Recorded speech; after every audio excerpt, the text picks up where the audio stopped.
ओम शांति।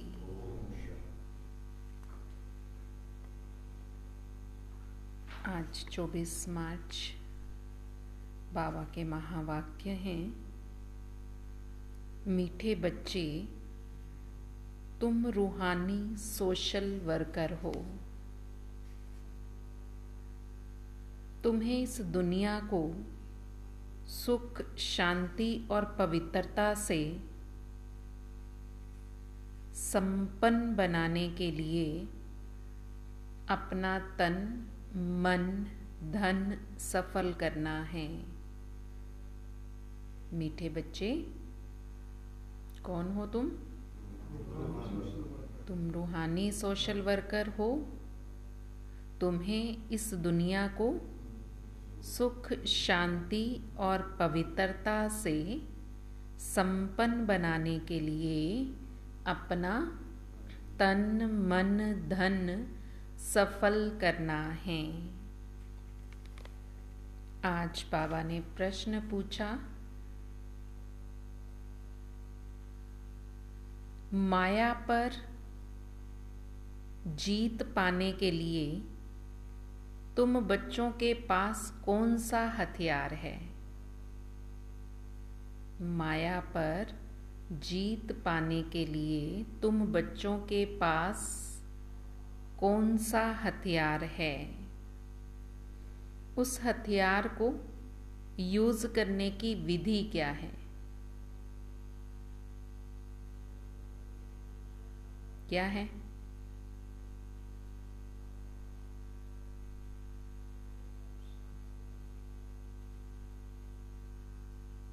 क्या कहा?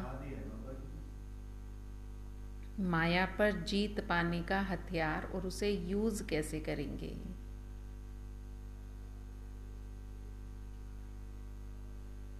बाबा ने कहा, माया पर जीत पाने के लिए तुम्हारे पास स्वदर्शन चक्र है। यह कोई स्थूल हथियार नहीं है। माया पर जीत पाने के लिए तुम्हारे पास स्वदर्शन चक्र है। ये कोई स्थूल हथियार नहीं है, लेकिन मन से मन मना भव हो जाओ। ये कोई स्थूल हथियार ऐसा तो नहीं है जो हाथ में पकड़कर हम माया को मार दें। तो बाबा भी कहते हैं, माया को जीतने के लिए तुम्हारे पास स्वदर्शन चक्र है। मन से मन मना भव होना है। हम सो हम के मंत्र को याद करना है। हम सो हम के मंत्र को याद करना है। तो इस विधि से माया का गला कट जाएगा।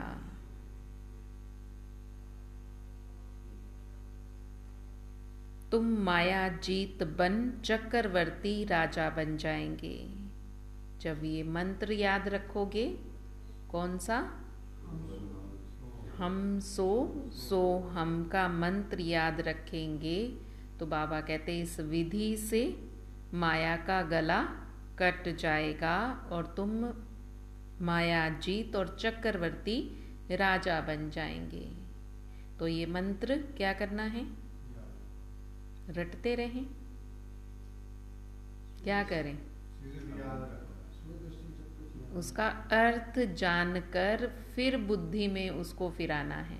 ये नहीं कि जैसे दुनिया वालों ने मंत्र दे दिया, हम सो हम भी रटते रहें। वो तो यही मंत्र वो दुनिया में गुरु लोग दे रहे हैं और हम उसी का ही जाप करते रहें। तो बाबा ने वो तो नहीं कहा ना, मुख से जपना नहीं है, अर्थ में टिकना है। यहाँ बाबा हमें अर्थ बताते हैं। क्या अर्थ बताया?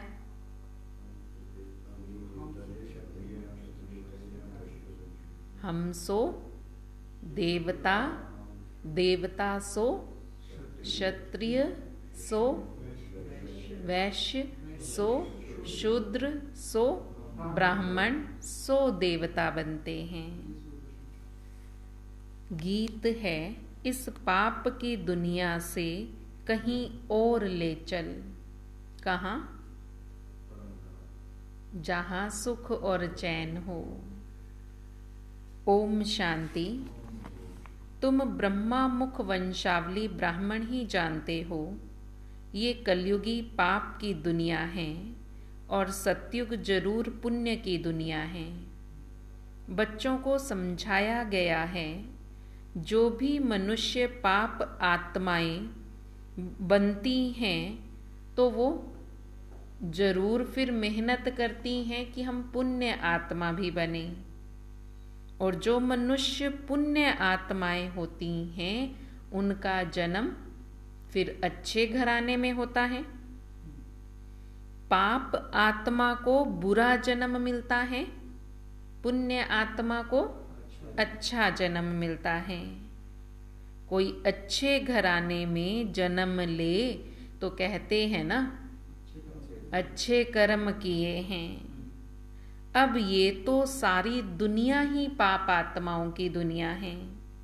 यह ज्ञान तुम बच्चों की बुद्धि में है। शांति धाम को ही परम धाम कहा जाता है। यह है दुख धाम। भारत सतयुग में सुख धाम था। अब हमको शांति धाम में जाना है, फिर सुख धाम में आना है। सुख धाम में पवित्रता, सुख, शांति तीनों ही हैं। इस दुख धाम में अपवित्रता, दुख और अशांति है। सुख धाम में ये तीनों चीजें हैं, पवित्रता, सुख और शांति। और इस दुख धाम में अपवित्रता, दुख और अशांति है। ये तीन चीजें समझ लेनी चाहिए। जब भारत में तीनों चीजें हैं तब सुख धाम कहा जाता है। अब तुम तन मन धन सब कुछ बाप पर बलि चढ़ाते हो। तन मन धन से तुम भारत की सेवा करते हो। तन से भी सेवा की जाती है ना। सोशल वर्कर तन की सेवा करते हैं। बाबा कहते वो सोशल वर्कर तो सिर्फ तन से सेवा करते हैं, लेकिन तुम बेहद के सोशल वर्कर हो। तुम्हें अपना तन भी, मन भी और धन भी लगाना है। कोई कोई फिर धन की भी सेवा करते हैं। बाबा तो यहाँ तन और धन के साथ मन की सेवा भी कहते हैं। मन की सेवा इस दुनिया में कोई जानते नहीं। मन मना भव का अर्थ ही बाप आकर के समझाते हैं। मुझ परम पिता परमात्मा को याद करो, जिससे तुम सुख का वर्षा, तुम्हें सुख का वर्षा मिल जाएगा। बाबा यही समझा रहे हैं क्या? मुझ परम पिता परमात्मा को याद करो तो तुम्हें सुख का वर्षा मिल जाएगा। मन मना भव यानी सबकी बुद्धि एक बाप के साथ लगानी है। मन मना भव होकर रहना माना बुद्धि बाबा से लगानी है। ऐसा दूसरा और कोई मनुष्य नहीं कह सकता। ये बातें बाबा ही बच्चों को कह सकते हैं। मनुष्य कहते हैं मन शांत कैसे हो। अब मन और बुद्धि है आत्मा का आर्गन्स, और यह कर्म इंद्रियां शरीर के आर्गन्स हैं। तो बाप बैठ समझाते हैं, स्वदर्शन चक्र को याद करो, अपने बाप को और सुख धाम को याद करो, इस दुख धाम को भूल जाओ। यह हुई मन की सेवा। जो जो करेंगे वही माया पर जीत पाएंगे। मन की सेवा बाबा क्या कह रहे हैं, क्या है? स्वदर्शन चक्र फिराना और मन मन में बाप को याद करते रहना। आर्गन्स से कर्म करते हुए मन और बुद्धि बाबा की तरफ लगाकर रखना, तब मन शांत होगा। जब मन शांत होगा तो दूसरों का भी बुद्धि योग बाबा से जुड़वा सकेंगे। इसे कहते हैं मन की सेवा करना। अपने बाप और सुख धाम को याद करो, इस दुख धाम को भूल जाओ, माया का सिर कट जाएगा। जब मन से की सेवा करेंगे तो बाबा कहते फिर माया का भी सिर कट जाएगा। ऐसे नहीं स्वदर्शन चक्र चलाने से कोई मनुष्यों का सिर काटना है। स्वदर्शन चक्र कौन सा है? हम सो हम का मंत्र जो बाबा ने ज्ञान दिया है, वो ज्ञान का मन में चिंतन करना, वो ज्ञान का स्वदर्शन चक्र बुद्धि में फिराते रहना, ये है मन मना भव स्वदर्शन चक्र फिराना। बाबा कहते इस स्वदर्शन चक्र से ही तुम माया का गला काट सकते हो। ऐसे नहीं कि कोई स्वदर्शन चक्र कोई हथियार है जिससे किसी मनुष्यों के गले काटने हैं, सिर काटना है। देवताओं के पास ऐसे अलंकार होंगे ही नहीं जो हिंसा हो। देवताओं के पास बाबा कहते कभी भी कोई ऐसा अलंकार नहीं होता है और ना हो सकता है जिससे किसी को नुकसान हो या हिंसा हो, पाप हो। तो बाबा ने अभी क्या बताया कि कौन सा है वो स्वदर्शन चक्र। देवताओं के पास ऐसे हथियार होंगे ही नहीं। किसका काटा था? देखा था? तो बाबा ने क्या कहा है, जो कुछ पढ़ा है वो सब भूल जाओ, अब मैं जो सुना रहा हूं वही सुनो। पुराना जो कुछ पढ़ा है वो सब भूल जाओ। फिर याद आ जाती है। इसीलिए तो बाबा ने मना कर दिया कि जाना ही नहीं है।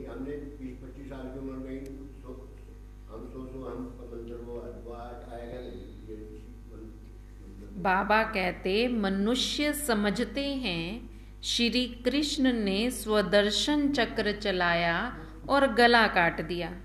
अब ये तो पाप का काम है ना, देवता ऐसा पाप थोड़े ही करेंगे। स्वदर्शन चक्र कोई सिर काटने के लिए नहीं है। यह स्वदर्शन चक्र तो माया पर जीत पाने के लिए है। स्वदर्शन चक्र फिराने से ही तुम देवता बनोगे। इसलिए बाप कहते तुम रोज चलाओ। कृष्ण ने तो 1-2 बार ही चलाया और बाबा कहते तुम रोज चलाओ, रोज माया को मारो। स्वदर्शन चक्र फिराने से तुम देवता बन जाओगे। जितना बाबा ने पहले अर्थ समझाया, पूरा एक स्टैंजा पूरा मुरली में बाबा ने स्वदर्शन चक्र का अर्थ बताया कि स्वदर्शन चक्र है क्या। फिर कहा कि ये काटोगे तो गले कट जाएंगे। कौन सा गला? माया का गला। माया पर जीत पालोगे। देवताओं के पास ऐसा कोई अलंकार नहीं होगा जिससे कोई पाप हो। स्वदर्शन चक्र फिराने से ही देवता बनते हैं, माया पर जीत पा लेते हैं। इसी स्वदर्शन चक्र से ही तुम माया पर जीत पा सकते हो। तुम्हें किसी मनुष्य के सिर नहीं काटना है, तुम्हें तो ये हथियार मिला है माया पर जीत पाने के लिए। उसी तरह फिर दूसरा हथियार है शंख। शंख बजाने के लिए होता है। अब कहाँ कहाँ ले जाकर शंख बजाएंगे? बाबा कहते शंख तुम्हारा मुख है, जहां तहां जाकर नॉलेज देते रहो, शंख बजाते रहो। शंख अर्थात मीठे बोल बोलना। किसके पास जाकर के भी तुम्हें ये नॉलेज देते रहना है। अर्थात मुख रूपी शंख बजाते रहना है। सिखाते हैं स्वदर्शन चक्र कैसे फिराएं, शंख कैसे बजाएं। ये बातें भी बाबा ही आकर सिखाते हैं। कौन सी? स्वदर्शन चक्र कैसे फिराएं और शंख कैसे बजाएं। ये अलंकार इस्तेमाल करने से तुम चक्रवर्ती राजा बन जाएंगे। फिर हम शांति धाम में जाएंगे, वहां से सुख धाम में आएंगे। बाबा कहते ये अलंकार जो दिए हैं, जब तुम इनका इस्तेमाल करोगे, देवता बनोगे, तो देवता बनने के लिए पहले शांति धाम जाएंगे, फिर सुख धाम में आएंगे। यह बाबा ने ही सिखाया है। स्वदर्शन चक्रधारी बाबा के सिवाय और कोई बना नहीं सकता। वह तो स्वदर्शन चक्र को हथियार समझ लेते हैं। बाबा कहते दुनिया वालों ने क्या किया? स्वदर्शन चक्र चलाना माना हथियार दिखा दिया, और वो हथियार ऐसा दिखाया कि चलेगा तो सिर काटे बिना वापस आएगा ही नहीं। तो बाबा ने अर्थ समझाया।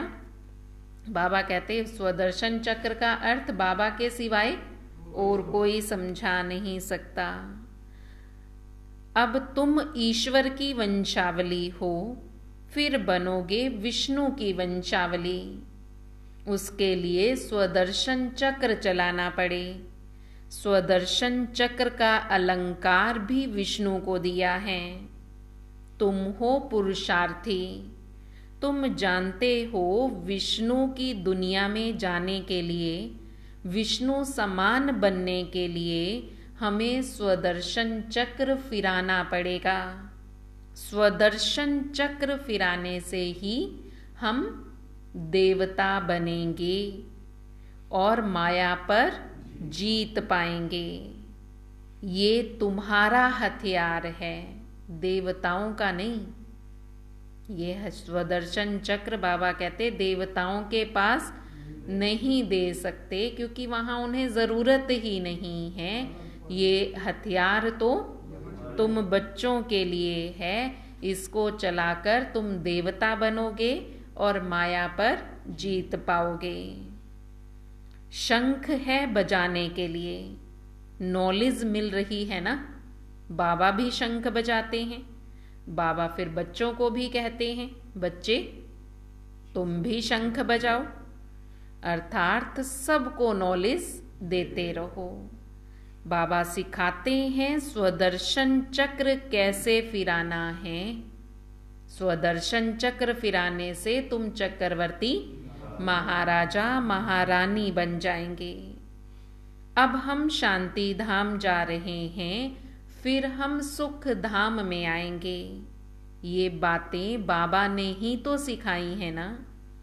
स्वदर्शन चक्रधारी बाप के सिवाय कोई बना ना सके। अब तुम ईश्वर की वंशावली हो, फिर बनोगे विष्णु की वंशावली। स्वदर्शन चक्र फिराने से हम विष्णु के कुल में जाएंगे। यह तो बहुत सहज है, कोई को भी तुम ये बातें समझा सकते हो। शांति धाम को याद करो, जो आत्मा और परमात्मा का घर है। आत्मा शांति धाम से यहाँ आती है, पार्ट बजाती है। अब हमें वापस अपने घर जाना है, क्योंकि अब हमारा पार्ट पूरा हुआ। अभी तो यह दुनिया नरक है। पहले हम जाएंगे अपने घर शांति धाम, और फिर वहां से सुख धाम स्वर्ग में जाना है। बाप को याद किए बगैर स्वर्ग में नहीं जा सकते, क्योंकि विकर्म विनाश नहीं होंगे। परंतु बाबा से पूरा योग नहीं है तो धारणा भी पूरी नहीं होती। फिर कोई को भी समझा नहीं सकते।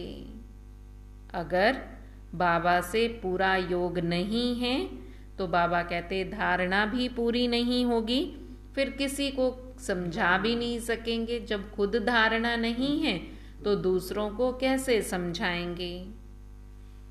तुम ब्रह्मा मुख वंशावली, ब्रह्मा कुमार ब्रह्मा कुमारियां हो। जो पवित्र रहते हैं उन्हें ही ब्रह्मा कुमार कुमारी कहा जाता है। जो पवित्र नहीं रह सकते वह ब्रह्मा मुख वंशावली शिव बाबा का पोतरा कहलाने के हकदार नहीं हैं। क्रोध और लोभ की बात अलग है, परंतु पवित्र जरूर बनना है। अगर पवित्र नहीं रह सकते तो उनको ब्राह्मण कहना भी रोंग है।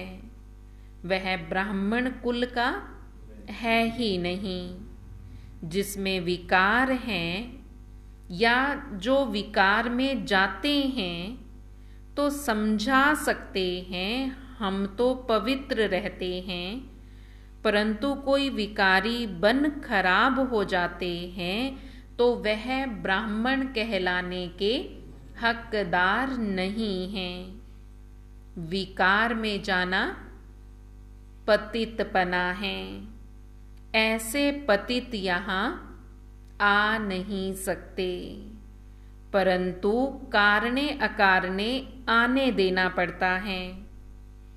अभी देखो मकान बनाने वाले जरूर सब पतित लोग हैं। अब ब्राह्मण लोग तो ये काम नहीं करेंगे ना, तो उन्हों से काम तो लेना पड़ता है ना। कोई मददगार बनते हैं तो रहने दिया जाता है। वास्तव में पतित कोई यहाँ आ नहीं सकता, रह नहीं सकता, क्योंकि यह है पावन बनने की जगह। पतित आएंगे तो जरूर ना, लेकिन पावन बनने के लिए आएंगे। इसलिए बाप कह देते हैं जो पवित्र नहीं हैं, पतित आत्माएं हैं, वो ब्राह्मण कहलाने के हकदार नहीं हैं। भारत पावन था, स्त्री पुरुष दोनों पवित्र रहते थे। श्री लक्ष्मी श्री नारायण स्त्री पुरुष दोनों संपूर्ण निर्विकारी थे। हम खुद उन्हों की महिमा गाते हैं ना। तुम हो अभी संगम युगी, संगम पर बाप आकर पतित से पावन बनाते हैं। विषय सागर में जाने वालों को पतित कहा जाता है। सन्यासी लोग विष को छोड़ते हैं तो पतित लोग उनको माथा टेकते हैं। सन्यासी महात्मा गुरु पवित्र बनते हैं तो जो अपवित्र मनुष्य हैं, पतित मनुष्य हैं, तभी तो उनको माथा टेक रहे हैं ना। विकार अक्षर बड़ा खराब है, इसलिए बाबा तुम बच्चों को कहते हैं निर्विकारी बनो।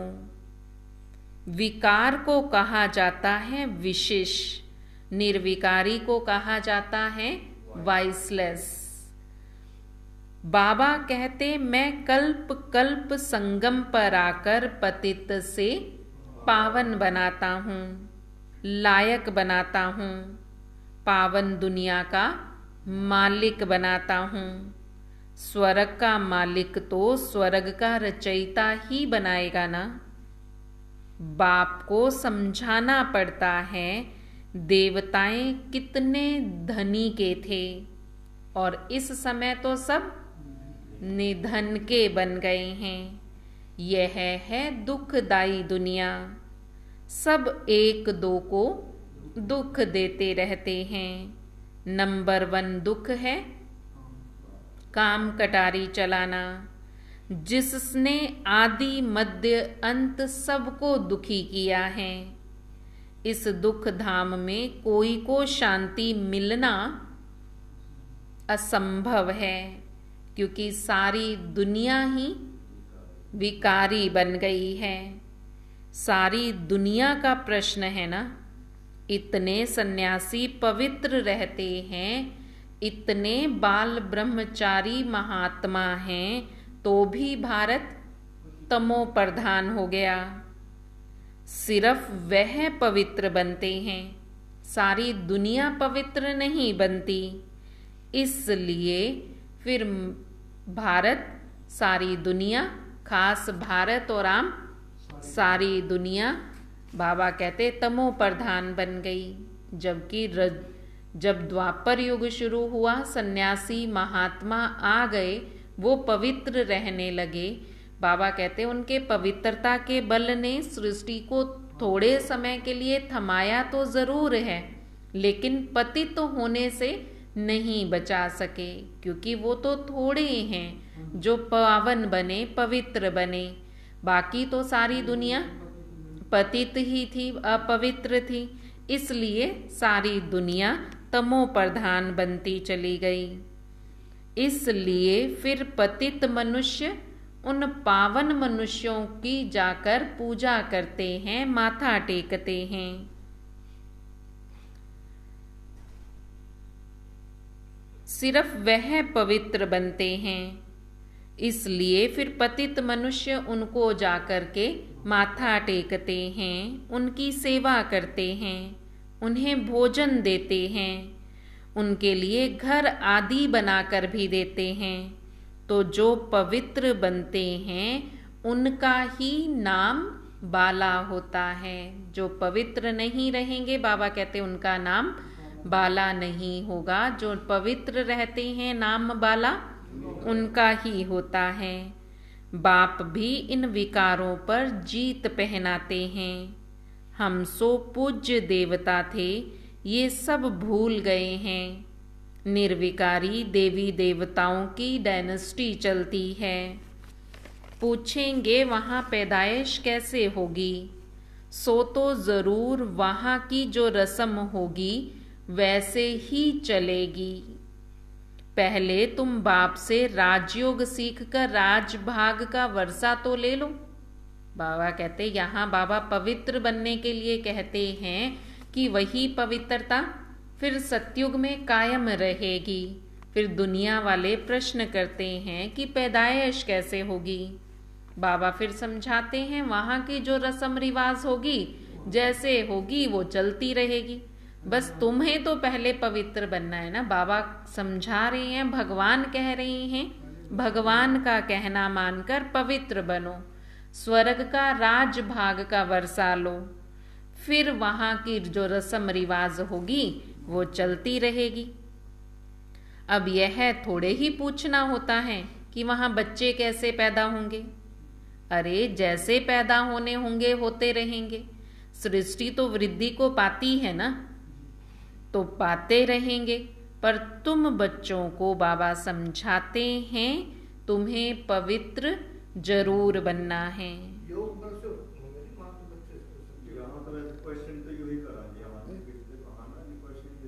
तो बाबा कहते कि वहाँ की रस्म रिवाज है वो वहाँ पर चलेगी।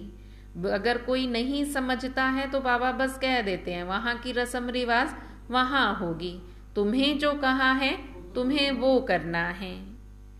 वह सन्यासी भी तो पवित्र रहते हैं, तभी तो पूजनीय बनते हैं। तुम्हें भी देवता बनना है, अर्थात पवित्र बनना है। वह सन्यास है रजो प्रधान, देवताओं का सन्यास है सतो प्रधान। सन्यासी तो विकारों से जन्म लेकर फिर निर्विकारी बनने का पुरुषार्थ करते हैं। वह तो है ही निर्विकारी दुनिया, और यह है विकारी दुनिया। विकारी मनुष्यों को ये ख्याल रहता है कि विकार बगैर दुनिया कैसे चलेगी।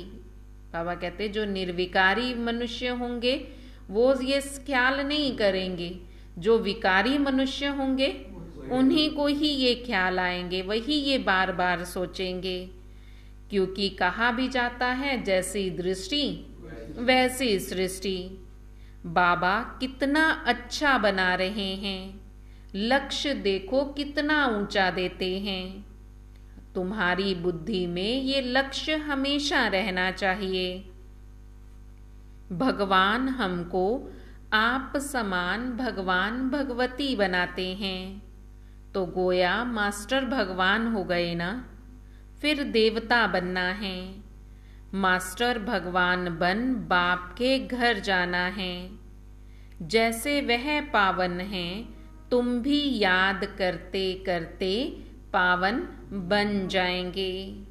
फिर पावन दुनिया में आएंगे, वहाँ फिर दुख का नामो निशान नहीं होगा। मनुष्य ऐसे बन पड़ते हैं जो पावन बनने के लिए गुरु करना पड़ता है, क्योंकि खुद में ताकत ही नहीं रहती कि खुद से कुछ कर सकें। इसलिए बाबा कहते जब विकारी पतित पाप आत्मा बन जाते हैं, तब फिर जाकर गुरुओं की शरण लेते हैं कि हमें भी अपने जैसा पावन पुण्य आत्मा बनाओ। लेकिन आजकल तो विकारी पतित को ही गुरु कर लेते हैं। आजकल फिर गुरु ही विकारी पतित हैं, तो वो पावन कैसे बनाएंगे? गुरु ही गृहस्थी हैं, तो दूसरों को कैसे कहेंगे कि तुम पावन बनो, पवित्र बनो? जब खुद ही नहीं करेंगे तो दूसरों को कह नहीं सकेंगे। इसलिए बाबा कहते हैं पहले खुद धारणा करो, तब दूसरों को समझाओ। खुद धारणा नहीं होगी तो दूसरों को नहीं करा सकेंगे। अब ये सब बातें बाप ही आकर समझाते हैं। गृहस्थी पतित गुरु क्या पावन बनाएंगे? कुछ भी समझते नहीं हैं, बाबा को जानते ही नहीं हैं। यह है आर्फनों की दुनिया। सतयुग है धनिकों की दुनिया। सतयुग में सब धनी के हैं और इस समय सब निधन के माना आर्फन बन गए हैं। जब धनी के बने तब धनी के कहें, अब निधन के हैं, अर्थात कोई धनी धोनी नहीं है। अब तुम गॉडली स्टूडेंट्स हो। भगवानुवाच, एक अर्जुन प्रति तो नहीं था ना? भगवानुवाच कोई एक अर्जुन को तो ज्ञान नहीं सुनाएंगे ना, सबको ही सुनाएंगे। संजय भी था। तो अब तुमको बाप की श्रीमत पर चलना है। बाबा कहते हैं श्रेष्ठ बनो। इस ड्रामा को भी समझना है। क्रिएटर डायरेक्टर है परम पिता परमात्मा शिव। वह ब्रह्मा विष्णु शंकर को भी क्रिएट करते हैं, फिर उनको डायरेक्शन देते हैं कि फिर ब्रह्मा की माला बदल रुद्र माला, फिर विष्णु की माला बनेगी। बाबा आकर के क्या करते हैं? ब्रह्मा विष्णु शंकर के द्वारा सृष्टि की रचना रचवाते हैं, उनको डायरेक्शन देते हैं ताकि उनके द्वारा नई सृष्टि की रचना रच सकें। पहले ब्रह्मा की माला, फिर ब्रह्मा की माला बदलकर विष्णु की माला बनेगी। विष्णु की माला का दाना बनना है तो सिर्फ मुझ बाप को याद करो। बाबा का बन गए तो ब्राह्मण तो बन गए, ब्रह्मा की माला में तो आ गए, लेकिन देवता बनने के लिए, विष्णु की माला में आने के लिए पुरुषार्थ करना पड़ेगा। वो बाबा कह रहे हैं क्या करें? याद करो, मुझे याद करो। सिवाय मेरी याद के विष्णु की माला का दाना नहीं बन सकते। बाबा कहते सिर्फ मुझ बाप को याद करो और स्वर्ग को याद करो तो ऐसे लक्ष्मी नारायण बन जाएंगे। यह है सच्ची कमाई। मनुष्यों को कर्मों अनुसार जन्म मिलता है। अब बाप ऐसे श्रेष्ठ कर्म सिखलाते हैं। यहाँ है श्रीमत पर चल श्रेष्ठ बनने की कमाई। बाकी तो सभी कुछ मिट्टी में मिल जाना है। देह अभिमान भी छोड़ना है। हम बाप के बने हैं, जाते हैं बाबा के पास। ये आत्मा कहती है, बाबा हम आपकी याद में रहकर विकर्मों को काट ही लेंगे, फिर आप हमको स्वर्ग में भेज दोगे ना। बाबा को बच्चे कहते हैं, बाबा हम आपको याद करके विकर्मों को काट लेंगे, फिर क्या आप हमको स्वर्ग में भेज दोगे ना। बाबा कहते, मैं तो तुम बच्चों के लिए ही स्वर्ग लेकर आया हूँ, हथेली पर बहिश्त लाया हूँ। तो पुरुषार्थ करेंगे तो स्वर्ग में जरूर जाएंगे। नरक का विनाश तो होना ही है, स्वर्ग की स्थापना तो होती ही है ना। ये महाभारत की लड़ाई भी लगनी जरूर है। इस लड़ाई के बाद ही मुक्ति, जीवन मुक्ति के गेट खुलेंगे। मुक्ति का गेट लड़ाई से पहले नहीं खुल सकता। लड़ाई से पहले कोई भी आत्मा वापस घर जा नहीं सकती। तो बाबा कहते मुक्ति और जीवन मुक्ति, मुक्ति माना घर जाने का रास्ता और जीवन मुक्ति स्वर्ग जाने का रास्ता। ये दोनों गेट लड़ाई के बाद ही खुलेंगे। यहाँ तो देखो बैठे बैठे बीमारियां लग जाती हैं और वहां तो सदा आराम ही आराम है, क्योंकि ये दुख धाम है। इसलिए पुरुषार्थ किया जाता है सुख धाम में जाने के लिए। वहां माया है नहीं, वहां देह अभिमान भी होता नहीं। समझते हैं हम आत्मा हैं, ये शरीर अब बूढ़ा हो गया है, अब हम ये छोड़कर दूसरा लेंगे। वहां ये ज्ञान नहीं रहता कि हमें बाबा के पास जाना है। बस ये याद रहता है कि ये बूढ़ा शरीर हो गया है, इसको छोड़ना है और नया शरीर लेना है। यह ज्ञान सबके पास है। बाबा के पास जाना ये ज्ञान तो तुमको अभी है। हमको वापस जाना है बाबा के पास, फिर बाबा वहां से हमें नंबरवार पुरुषार्थ अनुसार स्वर्ग में भेज देंगे। जैसा हमने पुरुषार्थ किया होगा, जिस नंबर पर हमारा आने का होगा, बाबा उस अनुसार भेज देंगे। बाकी यहाँ शरीर निर्वाह अर्थ कर्म तो करना ही है। तुम जितना आज्ञाकारी वफादार रहेंगे, उतना तुम्हारी उन्नति होती रहेगी। जितना आज्ञाकारी होंगे, वफादार होंगे, उतनी उन्नति होती रहेगी। श्रीमत से श्रेष्ठ बनना है। सपूत बच्चों का काम है बाप से पूरा वर्षा लेना। अभी लेंगे तो कल्प कल्पांतर लेते रहेंगे। अभी नहीं लिया तो कल्प कल्पांतर वर्षा ले नहीं सकेंगे। तुम बच्चों के आगे सारी दुनिया कंगाल है। सभी का सब कुछ मिट्टी में मिल जाना है, सब दिवाला मारेंगे। परंतु तुम सच्ची कमाई कर रहे हो सचखंड में जाने के लिए। इसलिए बाबा कहते, क्या कहते, इस सच्ची कमाई में कभी आनाकानी नहीं करनी चाहिए। बाकी सब बाबा कहते झूठी कमाइयां हैं। वो झूठी कमाइयां वो सब यहाँ मिट्टी में मिल जाएंगी, सब दिवाला मारेंगे। और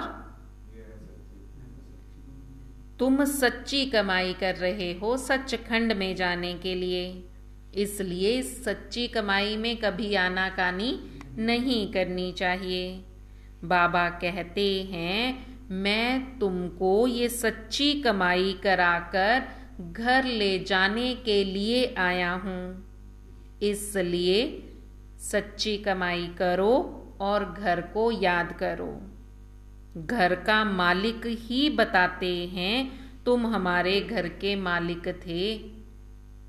अब फिर ये झूठी कमाई करने में लग गए तो भूल गए हम घर के मालिक थे।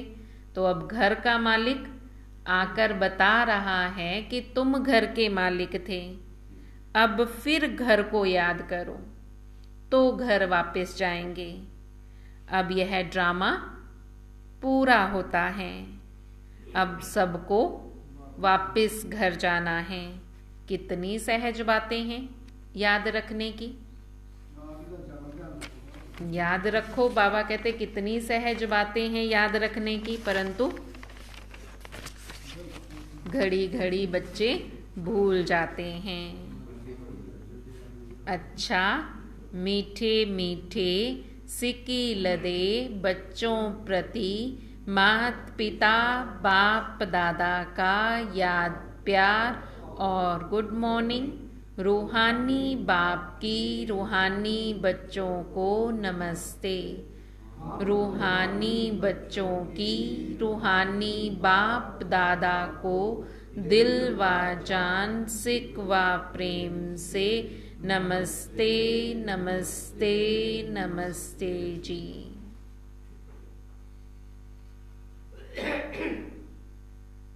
धारणा के लिए मुख्य सार है आज्ञाकारी, वफादार और सपूत बन। क्या क्या बनना है? बाप से पूरा वर्षा लेना है। किसको मिलेगा पूरा वर्षा? जो आज्ञाकारी, वफादार और सपूत होंगे। बाबा कहते वर्षा सा पूरा उन्हें ही मिलेगा। इसलिए आज्ञाकारी बनना है, वफादार बनना है और सपूत बनना है। श्रीमत पर श्रेष्ठ कर्म करके सच्ची कमाई करनी है।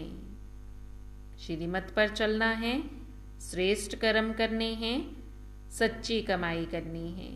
श्रीमत पर चलकर श्रेष्ठ कर्म करेंगे, यही सच्ची कमाई है।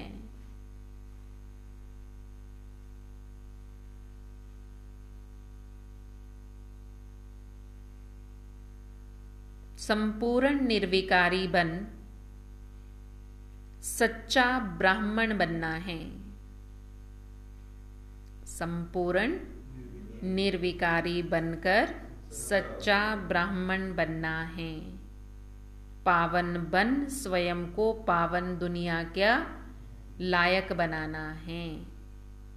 बाबा ने कहा जो विकारी हैं वो ब्राह्मण कहलाने के हकदार नहीं। इसलिए बाबा धारणा में सार क्या बता रहे हैं कि संपूर्ण निर्विकारी बनकर सच्चा ब्राह्मण बनना है।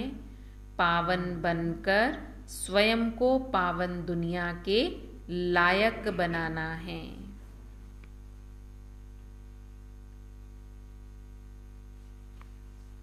आज का वरदान है, सतगुरु बाबा वरदान दे रहे हैं। एक बाप को अपना संसार बनाकर सदा, एक बाप को अपना संसार बनाकर सदा हंसने, गाने और उड़ने वाले प्रसन्न चित्त भव।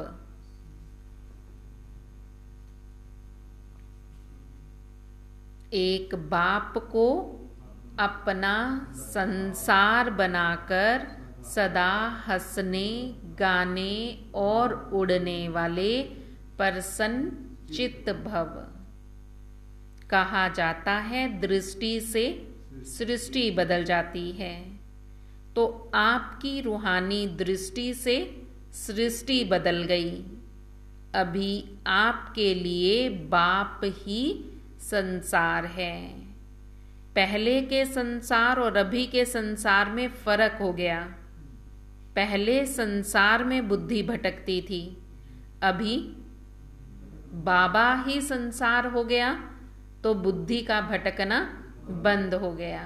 जब बाबा को संसार बनाएंगे तो फिर संसार में बुद्धि भटकेगी नहीं। बाबा के बजाय संसार को अपना बनाकर चलेंगे तो बाबा कहते बुद्धि भटकेगी। और जब बाबा को ही सारा संसार अपना, बाबा को ही बना लेंगे तो बुद्धि का भटकना बंद हो जाएगा। बेहद की प्राप्तियां कराने वाला बाप मिल गया तो और क्या चाहिए। जब भटकाने, जिस चीजों में बुद्धि भटकती है वो प्राप्ति कराने वाला ही बाप मिल गया तो फिर और क्या चाहिए। इसलिए हंसते गाते उड़ते सदा प्रसन्न चित्त रहो। क्या करना है, बाबा मिल गया तो सब प्राप्तियां अपने आप हो जाएंगी। कब होंगी, जब बाबा को संसार बनाएंगे, फिर संसार में बुद्धि भटकेगी नहीं। तो बाबा कहते फिर हंसते गाते उड़ते प्रसन्न चित्त रहेंगे। माया रुलाए तो, माया रुलाए तो भी रोना नहीं है। स्लोगन है, दिल साफ हो तो मुराद हासिल होती रहेगी। दिल साफ हो तो मुराद हासिल होती रहेगी। सर्व प्राप्तियां स्वतः आपके सामने आएंगी। दिल साफ हो तो मुराद हासिल हो जाएगी और सब प्राप्तियां स्वतः आपके सामने आएंगी। ओम शांति।